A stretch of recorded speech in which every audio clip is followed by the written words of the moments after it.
gente, ¿qué tal? El día de hoy vamos a hablar de la cinemática del sólido rígido. A pesar de que este es un tema que en algunas academias o a nivel preuniversitario no se estudia, aparecen problemas de este tipo en los libros de la Academia César Vallejo, así que es por ello que vamos a ver una breve introducción teórica acerca de lo que es un sólido rígido en sí, ¿no? Ahora, si vas a ir a una universidad privada, llámese UTEC, Pontificia Católica del Perú, normal, no puedes omitir estos temas. La gente de la privada sigue con su vida sin que la gripe lo siga. Pero si vas a ir a una universidad pobre, llámese San Marcos, Universidad Nacional de Ingeniería, El Callao, Villarreal, no hay forma. Tienes que aprender esto sí o sí, porque aún ingresando a la universidad tal vez te vas a topar con este tipo de problemas. Así que a este tema lo he llamado como primer tópico movimiento plano general. Pero para analizar todo ello primero tenemos que saber qué es un sólido rígido. Entiéndase un sólido rígido como aquel sólido que no se deforma. Llámese por ejemplo un resorte mientras se mueve podría sufrir ciertas deformaciones. Pero si el sólido es rígido, matemáticamente vamos a decir que de manera general la distancia entre dos puntos permanece constante. Entonces considere que este sólido rígido va a realizar un movimiento de traslación pura, como el que les habla. Es decir, que solamente se traslada y no rota. Vamos a tomar entonces dos puntos cualesquiera y B y vamos a trazar el vector que surge en el punto A y termina en el punto B y al cual lo vamos a llamar D. Por definición de sólido rígido, el vector que une dichos puntos se mantiene constante. Es decir, tanto su módulo como su dirección se van a mantener constantes a medida que este sólido realiza un movimiento de traslación pura. Matemáticamente solo podemos denotar de esta manera. Vamos a considerar el vector de posición de B respecto al punto A y matemáticamente esto se escribe como la diferencia del vector de posición B menos el vector de posición A. Y a este vector lo vamos a llamar D, tal y como se muestra en la gráfica. Ahora lo que vamos a hacer es vamos a analizar la razón de cambio de estos vectores respecto al tiempo. Diciéndolo de una manera más sencilla, lo que vamos a hacer es vamos a hallar la velocidad media para un intervalo de tiempo delta de t. Entonces, la tasa de cambio del vector de posición de B respecto al punto A será igual a la tasa de cambio de B respecto del tiempo menos la tasa de cambio del vector A respecto del tiempo. Pero habíamos dicho inicialmente que este vector, el cual es este de aquí, lo hemos llamado D. Entonces simplemente hacemos ese reemplazo aquí y vamos a encontrar lo siguiente. Como este sólido es un cuerpo rígido, es decir, este cuerpo no se deforma, por lo tanto, la distancia entre dos puntos cualesquiera permanece constante, la tasa de cambio del vector d respecto del tiempo es igual a cero. ¿Por qué? Porque habíamos dicho inicialmente que este vector no cambia con el tiempo. Por lo tanto, el delta del vector d respecto al intervalo de tiempo t sería igual a cero, quedándonos del lado derecho que la diferencia de la tasa de cambio de b con la de a sería igual a cero. Esto nos lleva a una conclusión. Esto significa que la velocidad del punto B para un instante de tiempo t cualquiera sería igual a la velocidad del punto A respecto del tiempo.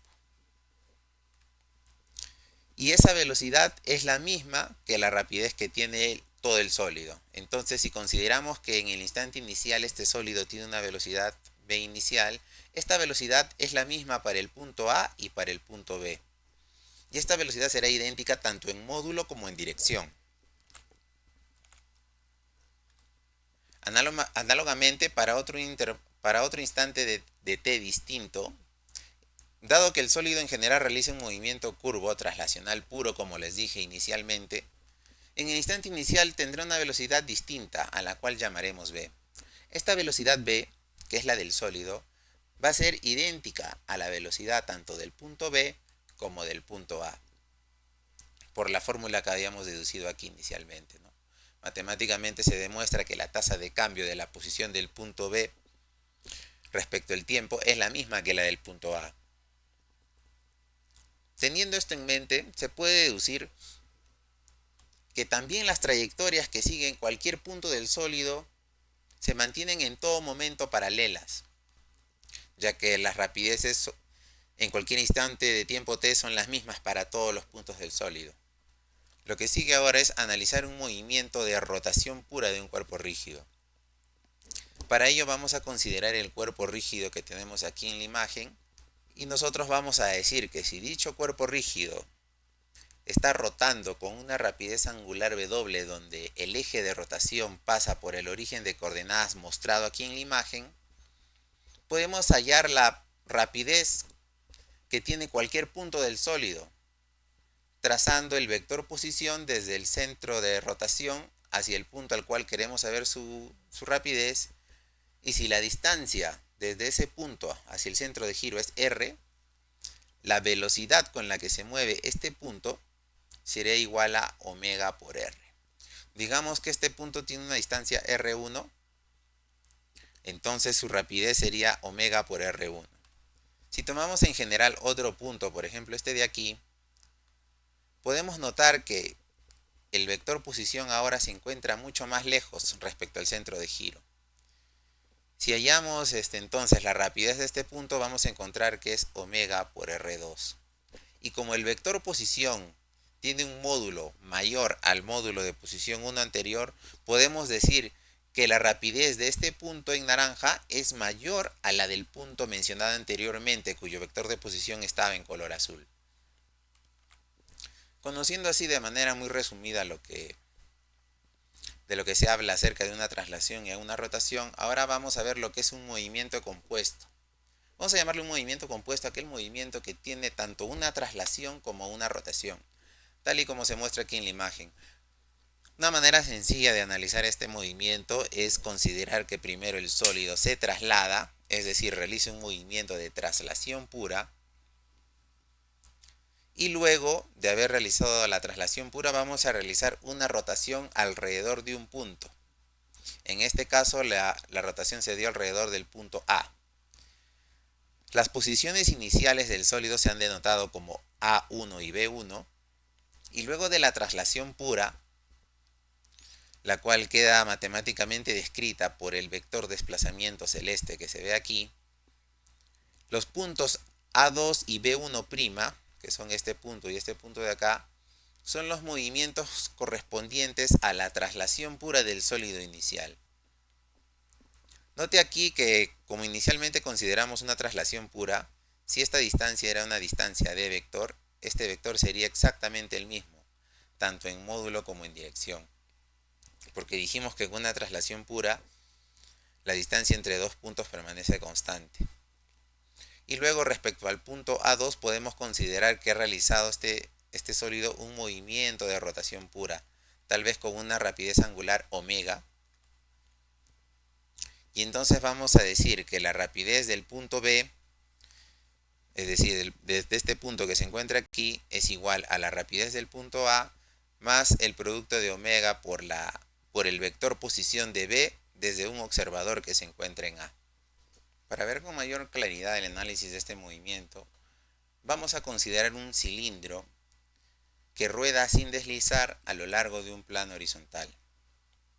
Entonces surge la pregunta, ¿cuál es la rapidez de desplazamiento de dicho cilindro? Entonces, la primera idea clave aquí para responder a este tipo de preguntas es concentrarnos en esta figura de acá. El objetivo de esta figura es mostrarles que el desplazamiento horizontal de dicho cilindro que rueda sin deslizar está relacionado con el ángulo rotado por dicho cilindro. Y si eres muy observador vas a notar que el desplazamiento horizontal del cilindro coincide con la longitud de arco correspondiente al ángulo barrido, delta de teta. Entonces, si consideramos el desplazamiento del cilindro como delta de x, donde el eje x es un eje cuyo origen se va a tomar desde esta línea que se encuentra en el borde de la pantalla, vamos a notar con x sub 0 la posición inicial y la posición final con x sub f, de manera que el desplazamiento será igual a la diferencia entre la posición inicial y la posición final. Análogamente podemos hacer ello con el ángulo. Tenemos un ángulo inicial y un ángulo final y la diferencia es el ángulo barrido delta de teta, donde el ángulo teta pudo haberse medido respecto a una línea horizontal como esta, por ejemplo. Tenemos aquí el ángulo inicial y el ángulo final, ¿no? La diferencia de esos dos ángulos es el delta de teta. Entonces del gráfico se observa que el desplazamiento del cilindro es igual a la longitud de arco barrida por esa diferencia angular. Y eso lo hemos denotado matemáticamente aquí, ¿no? Ahora esa diferencia angular es igual al radio por el ángulo, r por delta de teta. Y si ahora tomamos la velocidad media para este pequeño intervalo de tiempo delta de teta, vamos a notar que la rapidez con la que se mueve el cilindro hacia la derecha sería numéricamente igual al valor del radio multiplicado por omega, donde omega es la rapidez angular del cilindro. En esta primera gráfica, lo que les he querido mostrar es que un movimiento de un cilindro que rueda sin deslizar en un plano inclinado se puede analizar como la composición de dos movimientos: el movimiento solo traslacional del cilindro y luego un movimiento puramente rotacional. Inicialmente traslación pura y al final rotación pura. Eso es lo que vamos a hacer aquí. Entonces el movimiento en general se puede considerar como un movimiento traslacional más un movimiento puramente rotacional. Para el caso del movimiento puramente traslacional, habíamos dicho que la rapidez con la que se mueve el cilindro es igual a omega por r. Es decir, que como este es un sólido rígido que realiza un movimiento de traslación pura, todos los puntos de dicho cilindro tienen la misma rapidez y la misma dirección. Por lo tanto, este valor es omega por r, y así en todos los puntos del cilindro. Omega por r. Esta es la velocidad del centro de masa, esta es la velocidad del punto de contacto, esta es de la superficie superior, el borde izquierdo y el borde derecho, ¿no? Ahora, para el caso de movimiento de rotación pura respecto al centro de masa, que es este punto de acá, la rapidez de estos puntos que se encuentran en la periferia del cilindro será igual a la rapidez, a la tasa de cambio del ángulo multiplicado por el radio, es decir, el producto de la rapidez angular omega multiplicado por el radio. Entonces este valor es omega por r y estos valores también son iguales. Esto es considerando un movimiento de rotación pura, ¿no? Esas direcciones de las velocidades corresponden a ese dicho movimiento. Ahora lo que vamos a hacer es sumar vectorialmente todas estas velocidades y tendríamos una gráfica aproximadamente de esta manera. ¿Por qué tendríamos esto? Porque si tú observas este punto, por ejemplo, tenemos una velocidad omega por r dirigida hacia la derecha y una velocidad omega por r dirigida hacia arriba. Por lo tanto, la suma vectorial de esas dos velocidades nos da raíz de 2 omega por r. En el punto superior ocurre lo mismo, tenemos omega por r dirigido hacia la derecha y en el caso de rotación pura tenemos el mismo valor de la velocidad. Por lo tanto, esto tendrá un valor de 2 omega por r. Análogamente, ahora analizando el centro de masa, en el movimiento de traslación pura tenemos omega por r dirigido hacia la derecha. Pero aquí cometí un error. En el caso de una rotación pura, todos los puntos de la periferia del cilindro se mueven con una velocidad omega por r, pero el centro no tiene rapidez, se encuentra en reposo, ¿no? O sea, su rapidez es cero, porque estamos hablando de una rotación pura alrededor del centro de masa. Entonces, en el lado izquierdo tenemos omega por r y acá tenemos 0, por lo tanto la rapidez del centro de masa sería omega por r, y como velocidad dirigida hacia la derecha. Análogamente en este punto, en la zona derecha, tenemos omega por r hacia la derecha y aquí tenemos omega por r dirigido hacia abajo. Entonces eso nos da raíz de 2 omega por r. Y esa sería la primera parte del video. En la siguiente secuencia vamos a ver cuál es la relación que tienen estas velocidades con dichos vectores de posición trazados desde la parte inferior en contacto con el suelo. Trazados desde esta zona, ¿no? Así que nos vemos en la siguiente sesión.